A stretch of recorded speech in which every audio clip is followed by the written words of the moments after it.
नमस्कार दोस्तों, मैं डॉक्टर विनीता पांडे एक बार फिर आपके सामने उपस्थित हूँ। आज हम बात कर रहे हैं गणपति जी के बारे में। गणेश जी जो हैं वो सभी देवताओं में प्रथम पूज्य माने जाते हैं और सबसे पहले जो होती है वो गणेश जी की पूजा होती है। अब सबसे इम्पॉर्टेंट बात ये है कि गणेश जी वास्तव में हैं क्या, उनमें ऐसी कौन सी शक्तियाँ हैं जिसके कारण उनको प्रथम पूज्य माना जाता है। तो सबसे बड़ी जो कहानी है इसके पीछे वो ये है कि एक बार सभी देवताओं में वो हुआ कि सबसे पहले किसकी पूजा हो। तो गणेश जी और कार्तिकेय जी जो थे उन सभी जो भी वहाँ उपस्थित थे उन्होंने कहा कि जो सबसे पहले संपूर्ण ब्रह्मांड की परिक्रमा करके आ जाएगा उसको ही यहाँ का भार दे दिया जाएगा और उसकी सबसे पहले पूजा की जाएगी।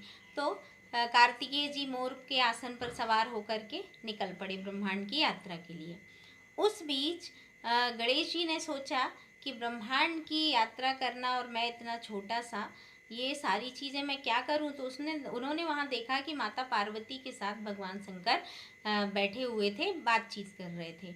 तो उस समय उन्होंने ये सोचा कि मेरा तो संपूर्ण ब्रह्मांड यही है, क्योंकि माता पिता से बढ़कर के कोई भी चीज़ विश्व में या दुनिया में नहीं होती। तो उन्होंने क्या किया, भगवान शंकर की 3 परिक्रमा करके और आकर के खड़े हो गए।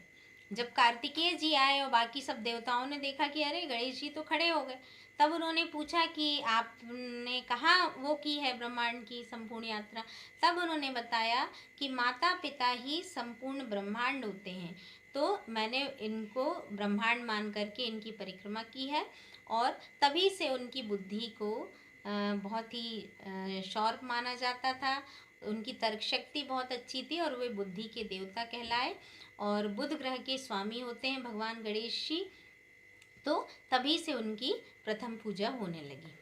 अब हम ये जानते हैं कि गणपति जी के जो 12 नाम होते हैं वो हमें बहुत ही सिद्धियां प्रदान करने वाले होते हैं।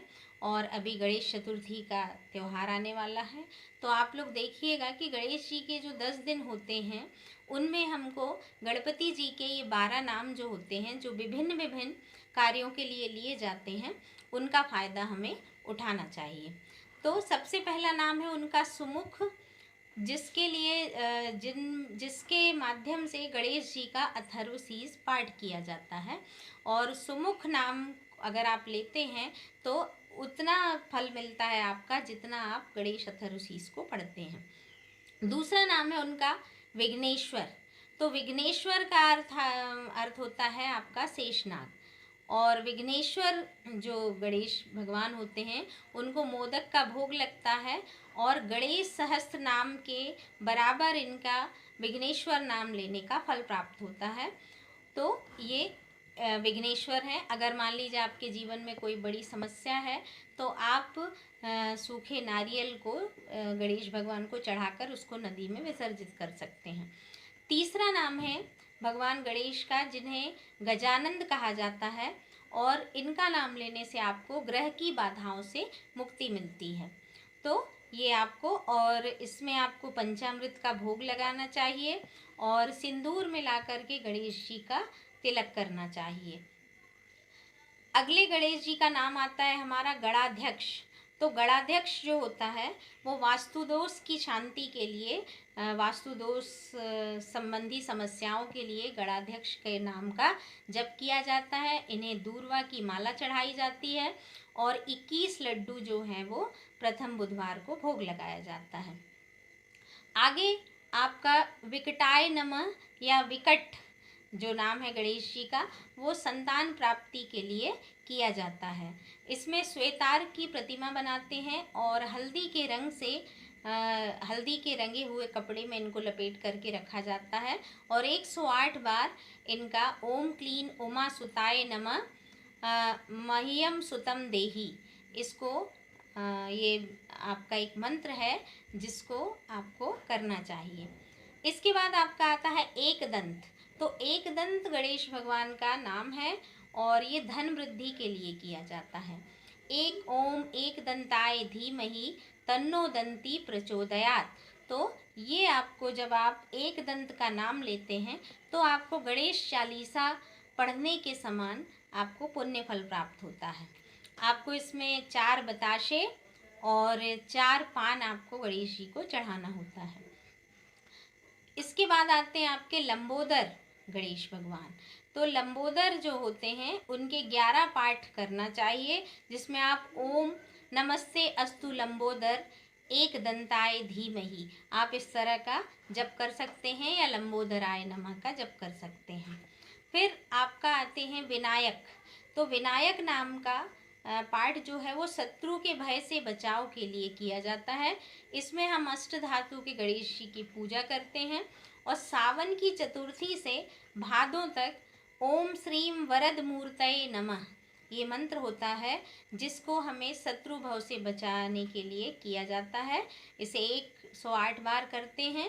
तो इस प्रकार से ये गणेश जी के नाम हैं। 9वां नाम इनका होता है कपिल, कपिलाय नमः या कपिल। तो ये ज्ञान प्राप्ति के लिए आपको गणेश जी की पूजा करनी चाहिए और ओम कपिलाय नमः का जप करें आप। और ओम श्री गणेश महिमम विद्या दापय दापय स्वाहा ये एक मंत्र होता है, जिसमें आपको दूर्वा और लड्डू चढ़ाने होते हैं। फिर आपका एक नाम अगला है भालचंद्र। ओम श्रीम गणेशम ऋणम छिंदिम धनम देही हूम फट स्वाहा ये एक सिद्ध मंत्र है, जिसमें आपको गणेश जी को भालचंद्राय नमः का जप करना होता है। फिर आते हैं आपके गजकर्णाय नमः या गजकर्ण। इन्हें हम ग्रह दोष की शांति के लिए या जिनका विवाह नहीं हो पाता है जिन लोगों का, उनके लिए हम इनको गजकर्ण का पाठ किया जाता है। और ओम गंगणपतये नमः का पाठ करके और आपका जो आँख सफ़ेद आँख के फूल की माला को चढ़ा करके गणेश जी की 4 बार परिक्रमा करनी चाहिए। तो जिनके भी विवाह में कष्ट है या जिनके विवाह नहीं हो पा रहे हैं वो इस तरह का उपाय अपना सकते हैं। इसके बाद आपका है 12वां नाम धूम्रकेतु। तो धूम्रकेतु का नाम वर्तमान परिस्थिति में हर किसी व्यक्ति को लेना चाहिए, क्योंकि कलयुग के प्रभाव को ये कम करते हैं। और इनके लिए हमें मूसक जो होता है, छोटा सा मूसक चढ़ाना चाहिए इनको। इनके पास आप आटे का मूसक बना करके चढ़ा सकते हैं और ध्वज चढ़ाना चाहिए। गणेश जी के लिए आपको पीला या लाल ध्वजा या नारंगी कलर की ध्वजा चढ़ानी चाहिए। और महामारियों का प्रकोप जो है उसको कम करने के लिए हम सभी को मिलकर गणेश भगवान की पूजा करना चाहिए। क्योंकि जो लोग गणेश अथर्वशीष का पाठ नहीं कर पाते या लंबी लंबी मालाओं का जप नहीं कर पाते, उन लोगों के लिए गणपति के ये 12 नाम जो हैं वो महामंत्र की तरह हैं। तो आप सभी इस बार आप गणेश जी के और ये जो 12 नाम हैं इनको बहुत अच्छे से लें और उनकी पूजा करें और इसी तरह से अपने जीवन को सुखी बनाएं।